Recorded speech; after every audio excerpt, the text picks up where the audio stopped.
शिष्यों से, उन आत्मीय से, उन साधकों से।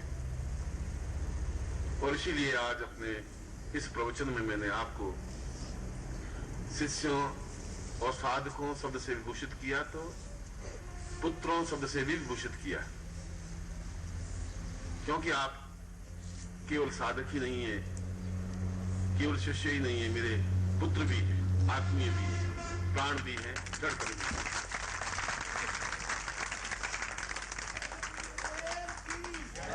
मैं तो आपसे भी ज्यादा संवेदनशील हूं,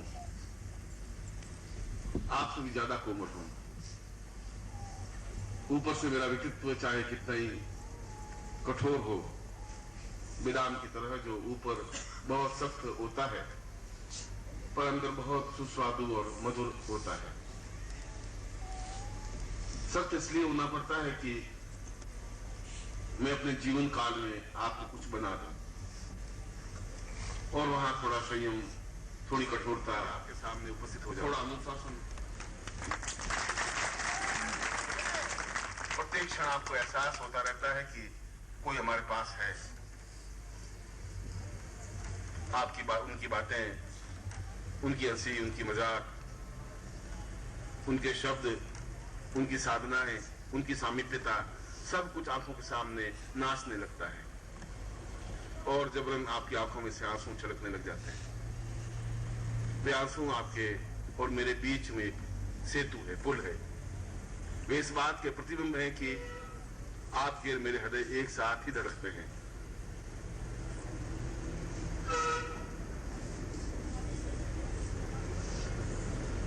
और मैंने इस प्रवचनों में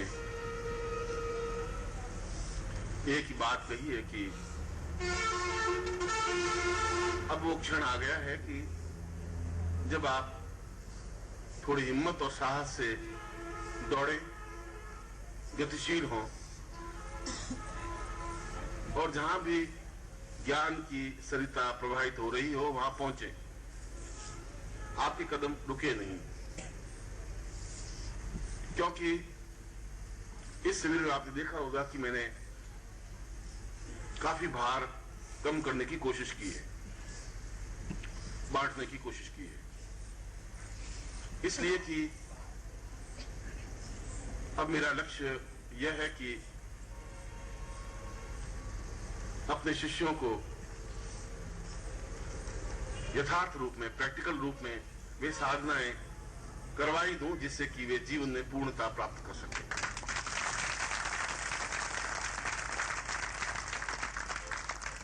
मैं समझ रहा हूं कि आपके प्रयत्नों से ऐसा नहीं हो पा रहा है।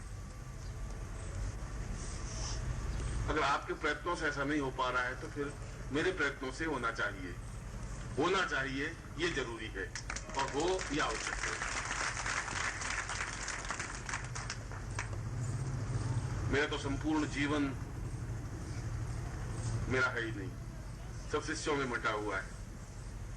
मेरा शरीर, मेरे प्राण, मेरी चेतना, मेरी धड़कन, सब कुछ आप लोगों के बीच में है।